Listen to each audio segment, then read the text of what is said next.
ಚುನಾವಣೆಗೆ ಇನ್ನು 2 ವರ್ಷಗಳಿದ್ರೂ ಚಾಮುಂಡೇಶ್ವರಿ ವಿಧಾನಸಭಾ ಕ್ಷೇತ್ರ ರಂಗೇರ್ತಾ ಇದೆ.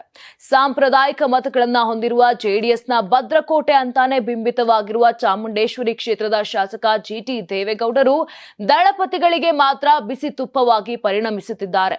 ಜೆಡಿಎಸ್ ಶಾಸಕರಾಗಿದ್ರು ಜಿಟಿ ದೇವೇಗೌಡರು ಮಾತ್ರ ಪಕ್ಷದಿಂದ ಅಂತರ ಕಾಯ್ದುಕೊಂಡಿದ್ದಾರೆ. ಈಗಾಗಲೇ ಮುಂದಿನ ಚುನಾವಣೆಯಲ್ಲಿ ಚಾಮುಂಡೇಶ್ವರಿ ಕ್ಷೇತ್ರಕ್ಕೆ ಹೊಸ ಮುಖ ಪರಿಚಯಿಸುವ ಸುಳಿವನ್ನ ರಾಜ್ಯಾಧ್ಯಕ್ಷರಾಗಿರುವಂತಹ ಎಚ್.ಡಿ. ಕುಮಾರಸ್ವಾಮಿ ನೀಡಿದ್ದಾರೆ. ಚಾಮುಂಡೇಶ್ವರಿ ಕ್ಷೇತ್ರದಲ್ಲಿ ಸ್ಪರ್ಧೆ ಮಾಡಲು ಘಟಾನುಘಟಿ ನಾಯಕರಿದ್ದಾರೆ ಎಂಬ ಕುಮಾರಸ್ವಾಮಿ ಅವರ ಹೇಳಿಕೆ ಮೈಸೂರು ಜೆಡಿಎಸ್ ರಾಜಕಾರಣದಲ್ಲಿ ಸಂಚಲನವನ್ನೇ ಸೃಷ್ಟಿಸಿದೆ.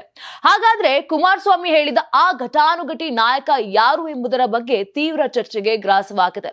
ಈ ಎಲ್ಲ ಬೆಳವಣಿಗೆಗಳ ನಡುವೆ ಹಾಲಿ ಶಾಸಕ ಜಿಟಿ ದೇವೇಗೌಡರ ಪುತ್ರ ಜಿಡಿ ಹರೀಶ್ ಗೌಡ ಚಾಮುಂಡೇಶ್ವರಿ ಕ್ಷೇತ್ರದಲ್ಲಿ ಸಕ್ರಿಯರಾಗಿದ್ದಾರೆ. ಹುಟ್ಟು ಹಬ್ಬದ ನೆಪದಲ್ಲಿ ಕ್ಷೇತ್ರದ ತುಂಬೆಲ್ಲ ಓಡಾಡುತ್ತಿರುವ ಹರೀಶ್ ಗೌಡ ಚುನಾವಣೆ ಪ್ರಚಾರದ ಕೆಲಸಗಳಂತೆ ಕೆಲಸ ಮಾಡ್ತಿದ್ದಾರೆ. ಆಶ್ಚರ್ಯಕರ ವಿಷಯ ಅಂದ್ರೆ ಜಿಡಿ ಹರೀಶ್ ಗೌಡ ಅವರ ಹುಟ್ಟುಹಬ್ಬದ ಬ್ಯಾನರ್ಗಳಲ್ಲಿ ತಂದೆ ಜಿಟಿ ದೇವೇಗೌಡರ ಫೋಟೋ ಮಿಸ್ ಆಗಿರುವುದು ಹಲವು ಅನುಮಾನಗಳಿಗೆ ಕಾರಣವಾಗಿದೆ. ಬರ್ತ್ಡೇ ವಿಶ್ ಮಾಡಿದ ಓರ್ವ ಬೆಂಬಲಿಗ ಚಾಮುಂಡೇಶ್ವರಿ ಕ್ಷೇತ್ರದಿಂದ ಸ್ಪರ್ಧೆ ಮಾಡುವಂತೆ ಮನವಿ ಮಾಡಿಕೊಂಡಿದ್ದರು.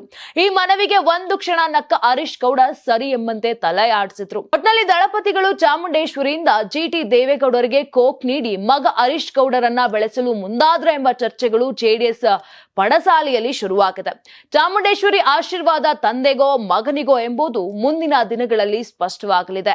ನೀವು ಸಣ್ಣ ಆಗ್ಬೇಕಲ್ವಾ? ಅದು ಒಂದು ಉತ್ತಮ ಆಹಾರದಿಂದ ಸಣ್ಣ ಆಗ್ಬೇಕಲ್ವಾ? ಪ್ರತಿದಿನ ನಮ್ಮ ಜೀನಿ ಸ್ಲಿಮ್ ನ ಯೂಸ್ ಮಾಡಿ ಯಾವುದೇ ಸೈಡ್ ಎಫೆಕ್ಟ್ ಇಲ್ದಂಗೆ ನೀವು ಸಣ್ಣ ಆಗ್ತೀರಾ. ಯಾರಾಗ್ತಾರೆ ಎಂಎಲ್ಎ ಅಭ್ಯರ್ಥಿ 2028 ಶೀಘ್ರದಲ್ಲೇ. ಪ್ರತಿದಿನ ಒಂದೊಂದು ಕ್ಷೇತ್ರದ ಟಿಕೆಟ್ ಆಕಾಂಕ್ಷಿಗಳ ಸಂಪೂರ್ಣ ಮಾಹಿತಿ ಪೊಲಿಟಿಕಲ್ ಜರ್ನಲಿಸ್ಟ್ ಕೆಎಂ ಶಿವಕುಮಾರ್ ಅವರಿಂದ. ಕರ್ನಾಟಕದ ನಂಬರ್ 1 ಡಿಜಿಟಲ್ ಮೀಡಿಯಾ ನಿಮ್ಮ ನೆಚ್ಚಿನ ಕರ್ನಾಟಕ ಟಿವಿಯಲ್ಲಿ ಮಾತ್ರ.